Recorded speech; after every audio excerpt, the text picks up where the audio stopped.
we'll just wait for a moment more, just to let a few more people sign in and sign up and get ready. Okay. I'm sure Luke's on his way too, and then we can kick off and we can get going. So we're not live yet. We are. Oh. Yeah, so we're pretty much all set. So I can see that there's still quite a few people joining at the moment. Brilliant. So yeah, and then we'll get going. So for now, if I just run through while everyone signs up, a bit of the plan for today, for this afternoon, for the next sort of 45 minutes, hour or so. So basically, I'm going to introduce you a little bit to Swansea and to what university can do, I guess, in terms of improving your career prospects, in terms of the opportunities that you'll have really in coming to university. And in order to help me do that, we've got the brilliant Jess, who's with us now. Hello. And we'll have Luke as well. So Luke, who's just joining us now, actually. So Luke's a current student as well. So he's going to talk to you a little bit about his experience at university in terms of employment, in terms of work experience. And then at the end, we'll take your questions. It'll be over to you guys that are watching. So yeah, without further ado, I can see we're nearly there. I can still see there's a few people joining. So maybe if we give it a minute or so before we kick off. But yeah, and then we'll get going and do some introductions. You okay, Luke? Yeah, all good. Thank you, James. How are you? Yeah, not too bad. All good. Yeah, set up. No technology blitz, so we're all ready to go. Yeah. Yeah, I've reset the Wi-Fi. Hopefully, it'll be working a bit better today. The difficulties of working from home. Yeah. Something we're all quickly getting used to at the moment. We've actually got a guy working on our roof at the moment, and he came and knocked on the window just as I started, which threw me a little bit. So I can't promise that won't happen again, but there we go. Shall we get started, guys? I don't know, probably the best thing to do is if we do a few introductions. So Jess, do you want to go first and just introduce yourself? Yeah. Okay. Hi, everyone. I'm a member of the employability team in the School of Management. I'm an employability consultant, so basically a careers advisor. And I've worked in the school since 2014, so quite a few years now. And I'll go into detail within the session on the services that we offer. Brilliant. Thanks, Jess. And Luke, do you want to go ahead now and introduce yourself too? Yeah, sure. Hi, everyone. My name's Luke. I'm a final year business management student here at Swansea. I did my last academic year on placement, so it's part of a 4-year degree. I'm currently helping out a bit with the employability team as well. Now as they're one of their employability champions, I help run workshops and things like that, using that placement experience and trying to pass it on a bit. Brilliant. Thank you very much, Luke. So yeah, without further ado, we'll get going. And what I'll do, I'm just going to start by just sharing my screen with you guys initially. There we go. So you should all see that now. I think we're all good. So yeah, so it's great to have you guys here with us today. Some of you watching might have taken part in our last couple of sessions too, on preparing for university and that kind of thing, on admissions as well. So those will be going live up on the website very soon too. But yeah, for now, I'm going to introduce you to Swansea very quickly. So a lot of you watching might be familiar with Swansea. You might have even come to visit us before. You might have been to an open day, or you might have never really heard of Swansea or never really come down here at all. So here's Swansea on the map. As you can see, we're in the southwest of Wales. So we're about an hour west of Cardiff, about 3 hours west of London as well. So we're pretty well connected, but we're very proud of our Welsh identity here in Swansea, and we've got, as you'll see here, some brilliant beaches, and it's a brilliant sort of location, brilliant atmosphere to study. So you've got a vibrant city, and you've got the coast as well. So it works quite nicely. And that picture there, I'm very proud because I took that on my way into work pre-lockdown, of course. And I think it sums up the sort of things that you see in Swansea quite regularly, really. So that's the city. What about the university? Well, the university, we have 2 campuses. So we have the new Bay campus, and this is only it's about 5 years old now. The Bay campus. It's on the eastern side of Swansea, and it's home to, as well as us in the School of Management, it's home to engineering. It's home to science, And a lot of our industrial connections are based here too. So particularly when we're talking about careers and employability, the Bay campus is where a lot of these people are based. But as well as the Bay campus, we've got the Singleton Park campus. And this is, I guess, this is our more traditional campus. It's the older of the two campuses. And this is where human health sciences, medicine, arts and humanities, law, they're all based down here. And again, the common feature, I suppose, is the beach and the greenery around us, which is again something we're really lucky to have at the moment. So we're speaking to you from from home, but on behalf of the School of Management. So the School of Management, it's on the Bay campus, and we're actually the closest of all of the colleges to the beach, which is always nice, by about 50 meters, but there we go. So yeah, as you can see, Swansea University, we've got the old and the traditional at Singleton Park, and we've got the new at the Bay campus. And it's quite nice considering this is it's our centenary year. We're 100 years old this year. So it's a good sort of combination of the old and the new here in Swansea. But anyway, let's get going. So today, obviously we're focusing on careers and employability, but we want your questions as well. So all the way through the session, please submit your questions using the Q&A tab, which you should see at the bottom of your screen. Should be a little Q&A window there. So pop your questions in there. They can be anonymous if you want. Keep them coming throughout the session, and then in the second part of the afternoon, we'll come and we'll answer them as best we can. Now, your questions can be on anything. They can be about careers. It can be about work experience and job prospects and pay and support and everything else, or they can be about any other aspect of university life, of coming to study in Swansea or anything like that, basically as well. So yeah, please keep your questions coming all the way through.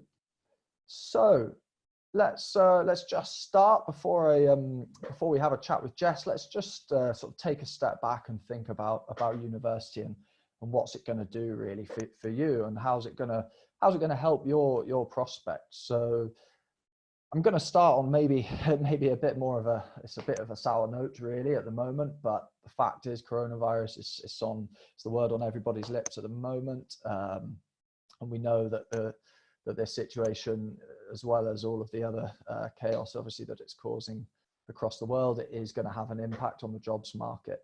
Now this is challenging, and this is going to be something that we're going to have to overcome, but it also means it's a really good time to actually start upskilling yourself, to start specializing and start to become really an expert in your field. And there's obviously no better place than university to do that. So I think that's something to bear in mind really, when you're thinking about university, and when you're thinking about what to do in terms of further education.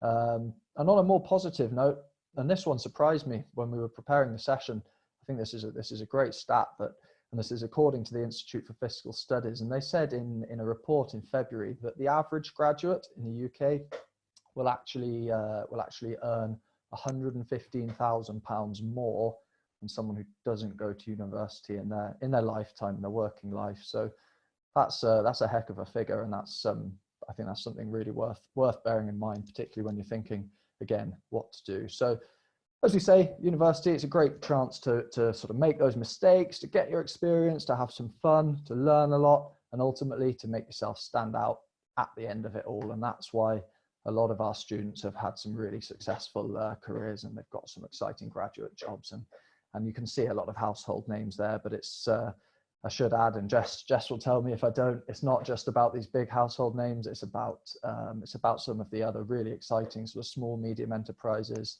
both in Swansea and all over the country, indeed over the world as well, that our students have gone into and really made an impact too. So what we're going to do now, we're going to have a chat with Jess. So Jess is, as I say, an employability consultant in the School of Management, and I'm going to stop sharing my screen at this point. So there we go. So hi Jess. Hello. All okay? Yes, all good, thank you. I think I've slowly got used to this working from home business. Yeah, it's definitely something different. I'm getting used to webinars as well, and live sessions like this too. But yeah, we're getting there, aren't we? We're getting there. So I got a few questions really to ask Jess and Luke, but by all means chip in as well, because I'm sure you've got some really good experience too. Yeah, I'll start at the beginning. So Jess, you're part of the employability team in the School of Management. So do you want to just sort of, yeah, give us an overview of what you do really? How many of you are in the team and what kind of support do you offer? Absolutely, yeah. So I'll start off by saying we're really, really lucky in the School of Management because we are actually the only department with our own bespoke employability team. So there is a central careers team for the whole university, which all the other colleges have access to. But as I said, we're really lucky because we've got 4 sort of careers advisors who are there kind of all students, undergraduates and postgraduates. And then we've got employability coordinators who provide the support for students that are on year in industry or searching for year in industry. So there is a kind of a really nice team, big team there that is kind of always available, as Luke will probably say, for students that either walk in, maybe that, on a Friday, 5 o'clock, you think, actually, I want to go into the employability hub and ask a question, there will be someone there to speak to you. And our service is quite flexible. We do a lot of one-to-one appointments, we do workshops, we teach, and so we embed employability into the curriculum. But if students come to us and say, actually, I think it'd be great if you put on this event, we're more than happy to do that. So we are quite a flexible, approachable service, we like to think. Luke can let me know. So yeah, that's kind of what we pride ourselves on. That's great. No, thanks, Jess. And sort of on a sort of a one-to-one level, you mentioned you support students personally. What kind of support's on offer, particularly from a sort of personal perspective, say, if you're a student looking for a particular career path, for example, what kind of support do you offer? Okay, so starting from the very beginning, if a student comes in, maybe isn't sure what they want to do, we can kind of explore different options, let them know about opportunities, events that they can go to where they can network, discuss with employers about, maybe jobs that they're in, network with alumni, or maybe the more practical kind of advice where we help a student that has identified something they want to apply for, we help them with their CV, their cover letter, we may do a mock interview for them, they'll come back, they've got through to the next stage, and we help them prepare for their assessment centres.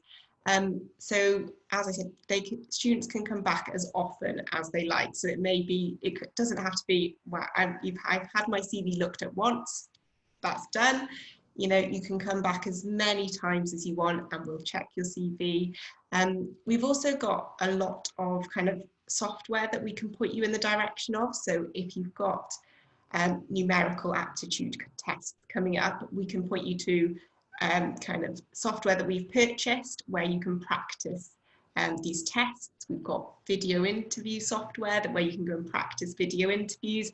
So we are kind of covered in the fact that we can help you with all aspects of the application process. And I would say a lot of our one-to-one meetings are kind of, helping students kind of to succeed through those different processes. Brilliant. Oh, that's great, Jess. And yeah, so in short, there's a lot of support on offer, really.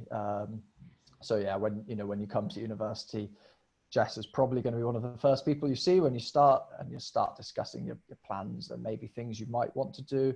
And as we'll come on to later, perhaps if you don't know what you want to do, Jess will be able to help with that too. So one of the key sort of features of what we do in the School of Management across the board, we have the year in industry. So that's available on all of the courses that we offer within the School of Management, and sort of more widely, if you're interested in another course from an arts and humanities program to law, years in industry are offered widely across those programs, and others too, in engineering and so on.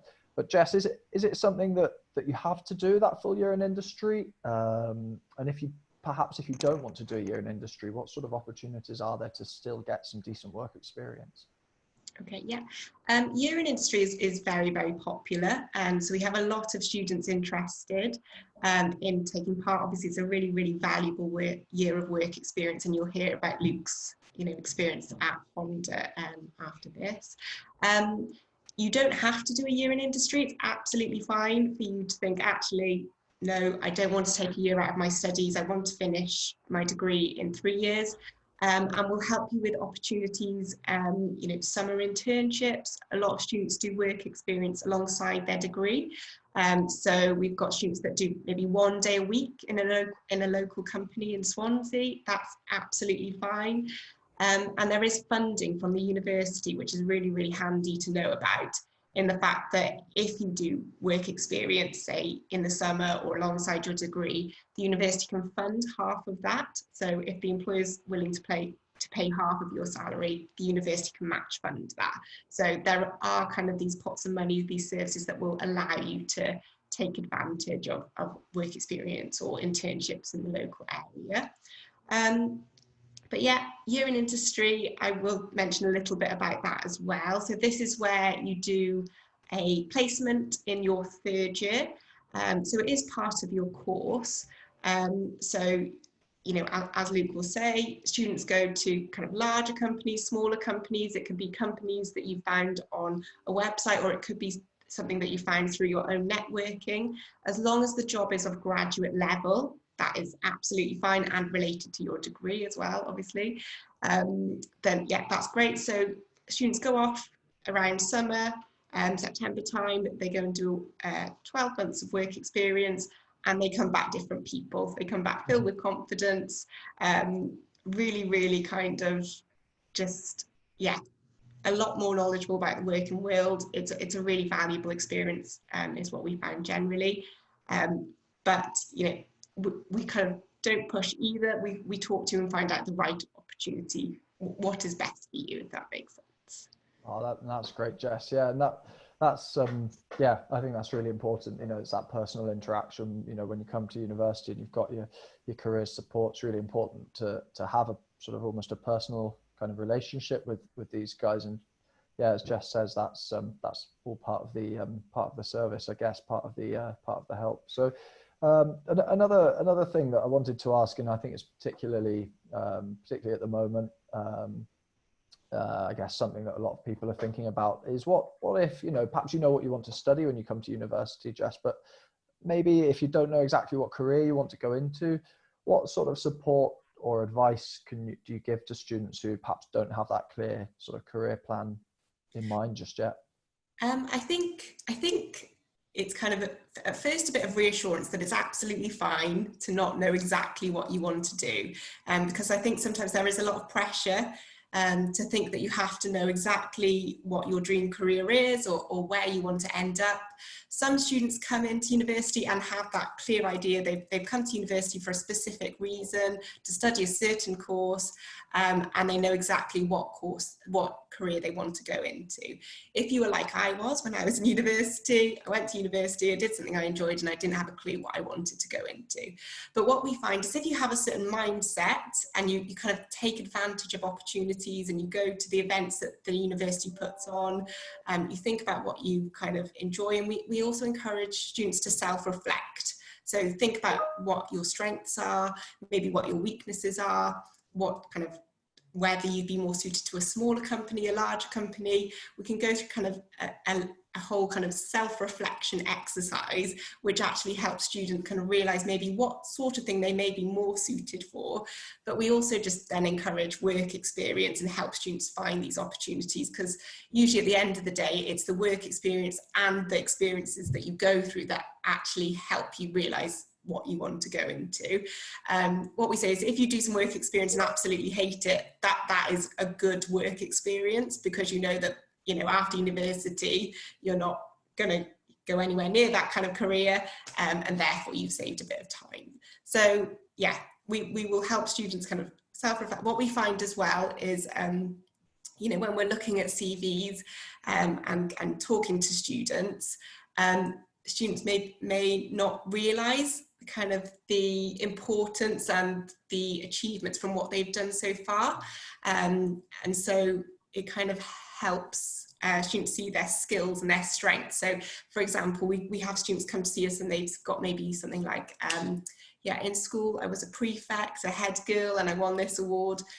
Students come to uni and think, oh no, that's not important. Why would an employer want to know about that? But actually that can demonstrate that you are a leader, that you're able to work with people, that you obviously can communicate. So skills that maybe students don't know that they have, we help them realize that, and that in turn helps them decide what they want to do in the future. Brilliant. That's great, Jess. And what would you say, particularly while we're talking about work experience, what would you say to people who perhaps are worried that before university, so right now, perhaps with everything that's going on, work experience opportunities are going to be limited? What sort of things can you do to still try and help yourself stand out, to still try and boost your profile, I guess, you know, if that work experience isn't sort of attainable this summer, for example? Have you got any tips there? Definitely, yeah. Obviously, we're in very strange circumstances, so obviously the usual routes are somewhat different. I would be advising you to use this time to maybe complete some online courses. So if you have LinkedIn, I would definitely advise that you get that and spend time kind of updating your LinkedIn and maybe getting recommendations from previous people that you've worked for. But there's also a function called LinkedIn Learning, where you can get a free trial for a month. There's some really, really useful courses on there, so maybe have a look on that. There's obviously like a range of webinars out there, websites like Rate My Placement, websites like Bright Network, I think it's called My Futures as well, lots of online free courses. So using your time to actually develop your skills, if you can do that online, I'd really recommend that you do that. And then you can let employers know that as well. So if you're, or universities, obviously, if you're applying there, you can say, you know, despite COVID-19 and the fact that I couldn't go out, I did take my time to proactively learn how to do this, or complete this course, or do this webinar, or learn a bit more about this sector. So yeah, I think as long as you are being proactive, developing, learning, then, you know, that is the right sort of thing that you should be doing at the moment. And I would encourage you to develop your LinkedIn, because that's always useful. Yeah, and that's something that I know, you know, if when you come to university, you'll be spending a lot of time, not just signing up for LinkedIn and putting your CV on there, but really using it to the maximum of its capacity.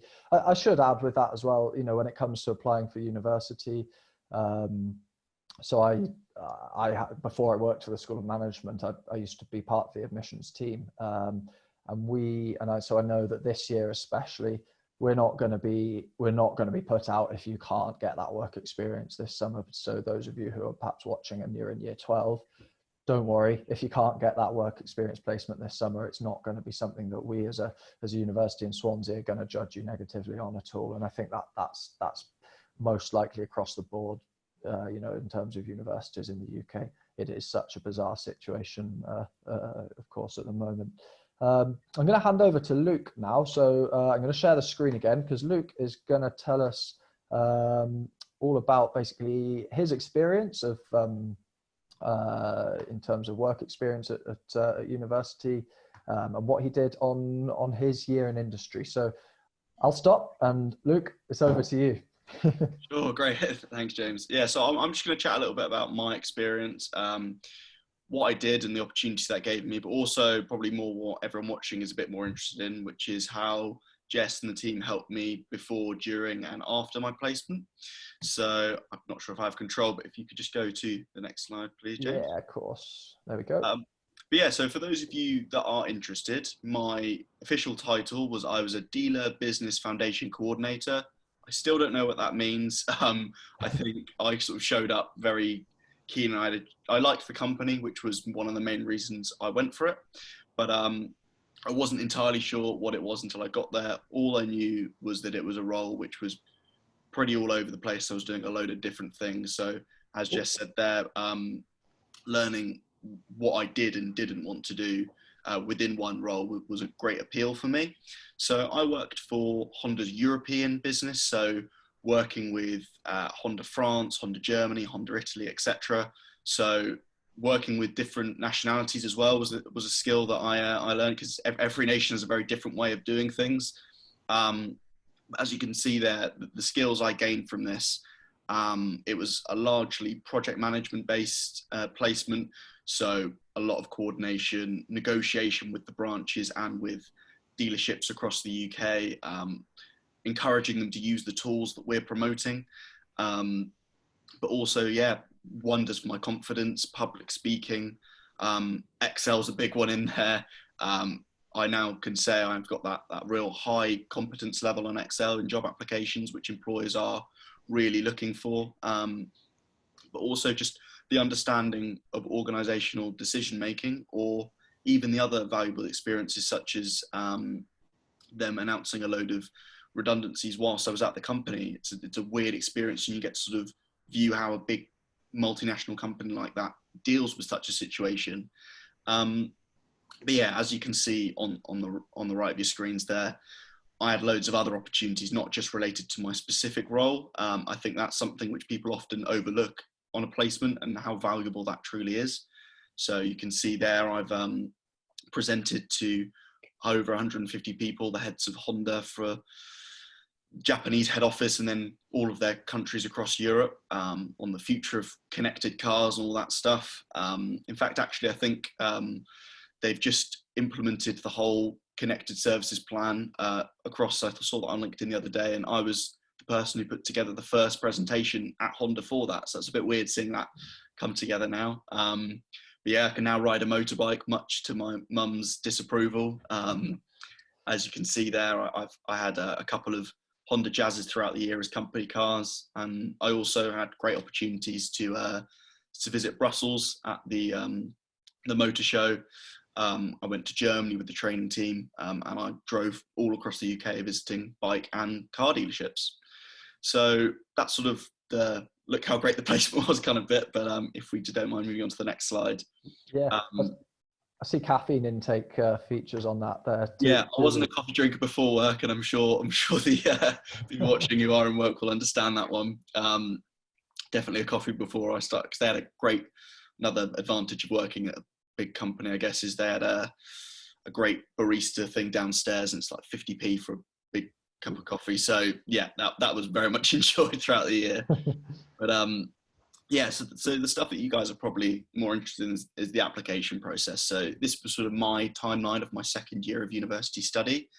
So the applications can be in varied formats, but I'm sure, as the team would tell you, they can really help you for all these different types. I applied for probably about 50 placements. So they were all a load of different stuff. And yeah, I was one of those people that was in pretty much every week, asking about CV stuff and perfecting that in my cover letter.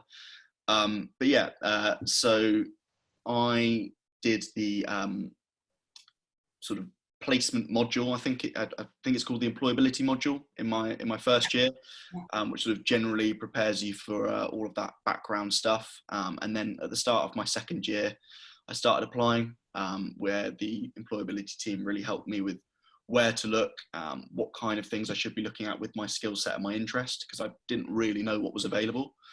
And then several meetings, as I said, about cover letters and CVs, and if I had a video interview, how to approach that, and likewise with the phone interview. And then around December time, I started to apply to one a day. And then when it got to February and I was just starting to give up on the big companies and apply for some smaller companies, which some of my friends did, and they had just as great an opportunity, I heard back from Honda for a phone interview. Then in March, I had an assessment day, which the employability team were particularly good at preparing me for, with all these little hints and tricks and stuff that you might think are obvious, but actually they really, I think they really did help. And that included the face-to-face interview. And then, as you can see there, the little star, I got my placement and started in July. And then I had the 12 months where I had monthly calls with the employability team just to check in with my coordinator, how I was doing, update, and then the bits of coursework throughout. So I was lucky enough to do, well, I did work hard on it, but do well in the coursework on that placement. And then that's now helped improve my overall degree score as well, which gave me a load of extra confidence moving into final year. So as I said, I'm now taking those opportunities and those skills that I've learned, and I'm running workshops and things with the help of the employability team to help other students preparing for their placements and graduate roles. Oh, that's great, Luke, and it's a great experience. It's, as you said, it's clearly pretty trying, but it's obviously something that you've got a lot out of and learnt a lot, and maybe this is an awkward question that puts you on the spot, but do you know, have you got any plans now for when you graduate? Do you know sort of roughly what you're looking to get into at this point, or? Yeah, I've got a good plan. I think it was actually Jess herself I had a meeting with just before all of this started happening, just to kind of iron that out. I was kind of didn't really look too much at graduate schemes, as I wanted to focus on my coursework and my academic study. But I've now started looking into things. I had a few potential roles, unfortunately, before this lined up to apply for roles in procurement or project management. So quite similar to what I did on my placement. And I think I'm, as I said, just going to use this opportunity, as you said as well, to develop new skills. And so I really will be ready to go after everything hopefully clears up. But yeah, I think project management and procurement are the things I'm looking into now. That's great, and we'll take the majority of questions very shortly. But I've got one here, Luke. I want to pop to you now, if that's okay. It's from Olivia, and she asks, so how has your placement given you clarity for your career or job after graduating? So yeah, I think I always the way I put it to people when they've asked me these questions is it gives me great confidence in what I am good at and what I'm not good at. I think before going into an industrial environment, I knew sort of my general skills and what kind of modules I'd enjoyed, so what parts of business I had enjoyed. But just sort of that level of confidence of what I'm able to do now has developed massively. I know that I'm far more capable to network and present, and I'm not afraid to pick up the phone and have a go at someone if they're not doing what they should be. But then also things that I'm not so confident in. So the accounting and finance side of it, I'm really not that sure about now. Probably something I wouldn't pursue, because I really used that placement opportunity from my first couple of weeks. The one thing I will say is just ask, because I asked my manager, she was lovely, and I just kept asking her loads of questions of, oh, do you mind if I go sit with that department for the day? Or, oh, I've been spoken to Steve in the queue for the coffees. He's got a few dealer visits coming up to look at the environment, because that's what our division also looked after. I said it was really interesting, and I asked her if it was all right with her if I could go and do that. And 99% of the time our answer was, if you got the work done, then yes, of course. So I really used that opportunity on placement to sit with not only my team, but also loads of other components of the business and see what they were doing. And yeah, so it gives you such a broad view, not only of what I said there, of what you're good at and not good at, but also as well, what other roles there are. I think it's quite easy to overlook all these small functions of a business that actually might be of great interest to you. So it's really helpful. Brilliant. No, that's great, Luke, and thank you, Olivia, as well, for the question. Yeah, if everyone please keep the questions coming in that Q&A tab. We'll get there's plenty more coming through as well, so we'll get to those very shortly. But yeah, thanks, Luke, and we'll look forward to hearing more from you in a sec, I'm sure. So yeah, I guess essentially, based on what Luke and Jess have said, is to kind of conclude this section. Don't forget that you're making the right choice in coming to university. It's still going to be a great chance to get that experience, to make those mistakes, to see lots of different sort of avenues of work, to sort of scout out opportunities, basically. Regardless of what's happening at the moment, that's still going to be the case, and it's still going to be a way for you to stand out kind of at the end of this all, really. So don't worry if you haven't got that long-term career plan. As Jess said, you're not alone. It's pretty common. I think certainly for as Jess and I and Luke, we've all sort of said, we were a little bit up in the air before coming to university as to exactly what we were going to do in life. So we'll support you with that. Don't worry. That's what university's for, in a way. And as well, of course, as I've said before, don't worry if your work experience opportunities are limited, because there is a lot that you can go out there and do, and there's still going to be a lot of support that again, we can give you as a university. So what we'll do now, so for this part and the remaining sort of 15-20 minutes or so that we've got left, we'll take your questions. So we've got a few come through already, but please keep them coming. They don't have to be about work experience, okay? So, if you've got questions about careers, then great, because Jess and Luke are the people to answer them. But we can also take questions about student life, about what it's like to perhaps to live in Swansea, or more generally, what it's like to apply to university. So don't forget, you know, Luke is a student in Swansea University right now, so he can answer all of those questions. And of course, I'm able to answer anything about applying to university, accommodation, anything like that. So yeah, there's no taboos, no question too big or too small. Send them all in to us now. So what I'll do, I'll stop sharing the screen and we'll go to the first question. I can see that there's a few coming in here that I'm just going to mark to answer. I'm going to start at the top. And I know, Jess, you sort of touched on this actually initially, but is there help available, Jess, if you don't know what career you want to go into? So that one's come in anonymously at the moment. Yeah, definitely. I just from my personal experience, I went to Aberystwyth University and I did a geography degree, and I remember going to the careers team there, and I probably didn't pay as much attention as I kind of should have done. So I think a lot of us have been through that experience, so we're kind of very aware that students that come into university, it's a really big decision career-wise, so we are there to support you as much as possible, and as I said, help you kind of reflect on yourself, help you realise kind of what your strengths and what your weaknesses are, maybe what kind of job that you may be suited for. So it is absolutely fine if you don't know what you want to do. We encourage you to come and see us as soon as possible. Obviously, we don't know what the situation is, but basically what I would say is don't leave it till your final year to come and think about employability. I would say, you know, in first year, it's absolutely fine, and I would encourage you to come and see us first semester of your first year, and we can start thinking about part-time work, internships, work experience over Christmas, Easter holidays, and as I said, all of that will help you with kind of decision making and thinking about what you want to do in the future. So yeah, that's absolutely fine. Brilliant, thank you, Jess. So yeah, hopefully that helps with that question. A question from Kirithuga, sorry, apologies there.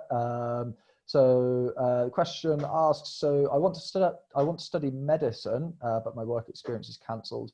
What should I do to maximize my chance of getting into medical school? So I mean, obviously for us, speaking kind of from the angle of a business school, we probably can't give as in-depth an answer on that one as perhaps you would like, but certainly in terms of making up, I guess, for the lack of work experience, what sort of tips, Jess, would you say to do? I know you mentioned sort of online courses earlier, maybe LinkedIn. Are there any other sort of tips you've got to make up for perhaps that lack of work experience? I would say try and get in touch with kind of people doing a similar job to what you want to go into. So if you can use the time to actually communicate and network with people kind of in the industry that you want to go into, that's always a good idea. And what we find is LinkedIn is a good way to do that. So you can kind of search for people in the field that you're looking to go into. You can ask them to connect. You can add a little note kind of saying why you're connecting. And then you can message and ask questions. So obviously it might be better coming from somebody that is actually in the medical profession to answer those sorts of questions and give advice on specific kind of maybe courses that you can be doing at the moment. But I think putting yourself out there and reaching out to people is a really good kind of first step with that kind of thing. Yeah, I think that's a great point actually. And you know, if you can, as I say, use the time to perhaps draw on experience from other people. Okay, you can't go get that work experience, but yeah, the next best thing is to still try and learn from other people. But yeah, the other thing I should say, and I know we sort of mentioned it earlier, but at least in Swansea, and I know medicine is a little bit different, but at least in Swansea, you know, the kind of weight of importance, if you like, on work experience when applying to university is less this year. It's not something that is going to be hugely sort of weighted in your application. So don't worry too much about it. That would be my message, particularly if you're applying to the School of Management or any of the other sort of more I guess, traditional or less professional programs, if you like, in university. So this is from Olivia again, actually. So Olivia asks, and this is a really good question, actually. So on platforms such as LinkedIn, what are the best ways to connect and network with employers? And have you got any sort of tips or phrases to use at all? So what would be the best way to network with employers online? Okay, so I would say obviously there's kind of the general search function, but what we find really useful is kind of accessing the graduate community. So obviously there's a whole load of employers out there that went to Swansea University. So you can actually, there's a function on LinkedIn where you can type in Swansea University, you can click on alumni, and you'll get a list of all the Swansea University graduates. And obviously they're all going to be working in a range of different sectors. So that's quite a useful tool in kind of searching for, somebody that is maybe more likely to respond, because you've got that shared thing in common in the fact that if you both studied at the same university, people may be likely to respond. I would encourage you, obviously, if you don't use that and you're just kind of searching for people in HR and various companies, it's absolutely fine for you to just put yourself out there. They may not respond, but it's better to put yourself out there than to not, if that makes sense. And so it may be that you write a list of companies that you're interested in, research who their HR manager is, ask to connect, and I would say just be really clear with the reason why. So is it that you've got kind of questions about the sector or the company? Is it that you are looking to go into HR long term? Do you want to find out a bit more about their experience from what you've seen on their LinkedIn? Have you read something about the company and you'd like to, you find that really interesting and you'd like to discuss that further?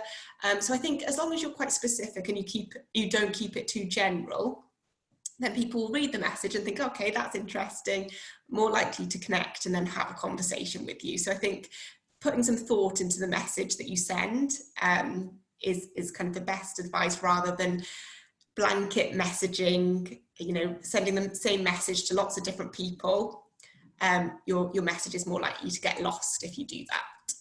Yeah, oh, that's great. No, thank you, Jess. We've got plenty of questions coming through still now. So I'm going to ask Jess, this is probably something we mentioned earlier. So which websites would you recommend for the free online courses at the moment? Yeah, okay. So I mentioned LinkedIn Learning. So yeah, you can get a free trial on that for 1 month. So just remember to cancel it. But there's lots of really, really good courses on there. So like Excel, working as part of a team, leadership courses. So yeah, anything that you can think of, I would say, is on there. So it's worth having a good look at that. And there's one, it is called My Futures. I think I've got that right. I can share the link afterwards. So again, lots of online courses on there. But yeah, lots of resources. So websites like Prospects, Target Jobs, Rate My Placement, they're all doing webinars, writing blogs. So have a little look at those. Brilliant. And to add to that as well, at Swansea University in the business school, and I know it's something other colleges are doing as well, we're recording lots of lectures at the moment, lots of taster lectures and sort of academic insights. So as well as sort of professional courses, there's going to be other things to get your teeth into too. So we'll be in touch with you via email as soon as that goes live, hopefully within the next week or so, once the pages are live there. So hopefully that helps. Let's have a look. So we've got a good question here. It's another anonymous one. So how can you put yourself in the best possible position to get the work placements you would like? Luke, I'll let you tackle that one because you've done it very recently. Yeah, sure. I think it's just preparation with the employability team. I think prior to university, so not particularly related, I think it's just showing that initiative, whether that be getting any job or learning any skill, showing that you're not going to just sit there and expect the opportunities to come, show that you're going out there and you are really building on your skills. Networking is a massive thing. Like you said, with LinkedIn and stuff, building that network, any professional connections you may have, people that may have a certain job, just maybe asking them, can I come spend a day with you here? Or can I do something else with you there? I've done a load of other stuff apart from my placement where I've just got involved with other things that I might be interested in. And I think that really does show employers that you're working, that you're really pursuing towards not just being happy with what you are, but building on what you can offer. But then, yeah, with regard to how the university employability team can help. I think it's just little things, like little tweaks you might not know, or you might think your CV is really good, but maybe there's a change in something you could adopt to put more emphasis on a certain skill, I think. Brilliant. No, thank you, Luke. So, yeah, hopefully that helps that one. Another question, which I think is a really good one again. So, what do placement companies actually look for? So, are they looking at A-level results? Are they looking at your sort of first and second year degree results? How do they make their assessments generally, Jess? So it's very dependent on the companies. Some of the larger companies still do look at A-level results, but what we find is generally companies are moving away from that and focusing more on kind of who you are as a person. So do you have kind of the social skills to survive in the office environment? Are you able to kind of communicate professionally? Are you able to kind of organize your time and prioritize? So it is kind of being able to kind of sell yourself, I suppose, in that interview situation and demonstrate that you are going to be able to do well in that office environment, or whatever it is that you go into kind of relevant to that.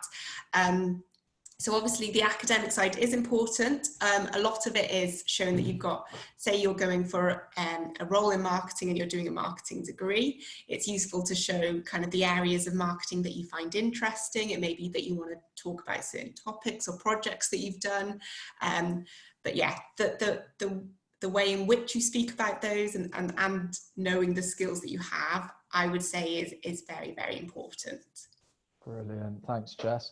We've got a couple of questions actually here just about studying abroad as well. So the first one was, are there opportunities to study abroad? And the second one then is what countries can business management students go abroad at? So I'm guessing that's more relating towards studying abroad as well.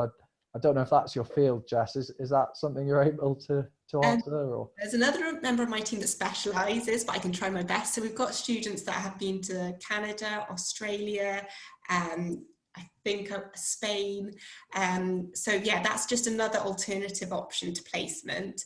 To go on placement, you have to do the employability skills module that Luke mentioned earlier, but study abroad, you have to, it's based on your marks. So you have to do kind of well in your assignments before you are allowed to go. So we can send you more details around that after. But yeah, so it's kind of academic study, but we get allocated places as a school. So there will be a certain number of places in Spain, certain number of places in Canada, and so to speak. So it can change every year. But yeah, then students are invited to apply, and obviously then go and have an amazing experience where they study in a university abroad. Brilliant. Thanks, Jess. What we'll do questions for another sort of 4 or 5 minutes now, and then we'll wrap up. It's flown by this second part. A quick one from Warren: is there mental health services in Swansea for students? The short answer to that is absolutely yes. What I would say as well, Warren, is if you've got any kind of if you've got any kind of health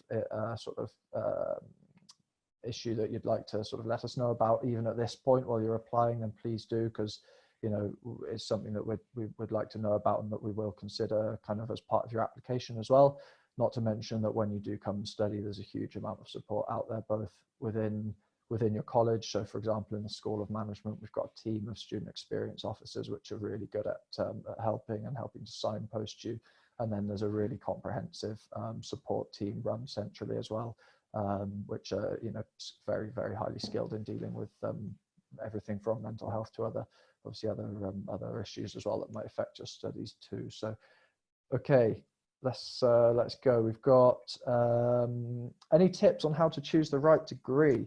Oh, that's a good question, and that could be a session in itself there. But Luke, how did you choose your degree? Let's take it down that avenue. I mean, I probably shouldn't say this, but I actually didn't want to do business management originally. I really wanted to come to Swansea to do engineering actually at first. And I remember when I sat down and went through all the stuff and I was like, wow, I actually really want to come to Swansea with this new campus they're building. It stood out to me compared to some of the other universities that I've been to. I won't name who, but yeah, it really stood out. And then I wanted to do engineering, and the specific engineering course I wanted to do Swansea weren't doing anymore. So I got rid of the prospectus and sort of focused on other things. And then when A-level results day didn't quite go the way I wanted it to, I looked at other things. I really enjoyed everything business-wise, economics and stuff in school. I actually had set up a couple of little businesses with friends and things anyway. And then when I thought, actually, business is what I want to do as a well-rounded degree that will probably open more doors than it would close, I thought, so that I want to do a degree of business at Swansea. I remembered the new campus they were building and the employability team as well that would sit within that. And yeah, that's how I did it. And I still think to this day it's the best impulse decision I made, because as you said, you don't have to have the idea of what you want to do. So I think, obviously, think of what you're interested in, what you're good at. But for me, my purpose behind picking a business management degree was to open doors, open my eyes to more opportunities, and actually, seems weird, but learn actually what I wanted to do whilst still learning. And the well-rounded aspects I found a business management degree gives me is it's exposed me to all these other things. Brilliant. No, that's great. Thank you, Luke. I think we've got time for 2 questions more if we're very quick. So the first one, it's an anonymous question, and it just asks, will the UK heading into a recession make placements harder to find? So I don't know, Jess, if you've got any kind of insight into that. It's quite hard to say, I imagine, at the moment. But yeah, it is difficult to say. What we found is in the last few weeks, we still have had companies coming to us with placement opportunities, which we found really, really positive. So we've obviously got one from the NHS. So it will be the types of industries that will thrive through this COVID-19 situation that will obviously need more students to work for them. So things like logistics, supermarkets. So we've got a lot of students that go on placements to like Aldi, Lidl, Tesco, the fast moving consumer good industry. They're going to need a lot more students. So I think obviously there may be some placements that went ahead that maybe won't. It's hard to say. However, there will be opportunity that does come from this, and that will create placements for students. Brilliant. Oh, that's great. And last question I'm going to ask for you, Luke. And as I say, guys, if we haven't managed to answer your question now, please drop me an email. I'll share my email address once Luke's answered the last question. So Luke, how can you put yourself in the best possible position to get the work placements you'd like? So yeah, I'll let you go for that. Yeah, as I said, just put yourself out there. I'd say just connect with as many people as you can.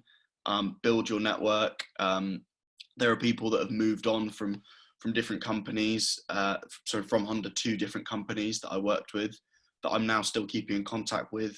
They then obviously have a new network as well. And so, yeah, massively looking at what resources you can use. And as I said earlier, be proactive, keep looking for things. Don't use, oh, nothing's going on as an excuse. It's just another opportunity for you to excel where other people maybe have taken their foot off the gas. So I'd say always be looking for ways to improve yourself, improve your skill set, and one conversation with someone, maybe just finding out what they do, can always turn into something else. So pursue every option you have, really.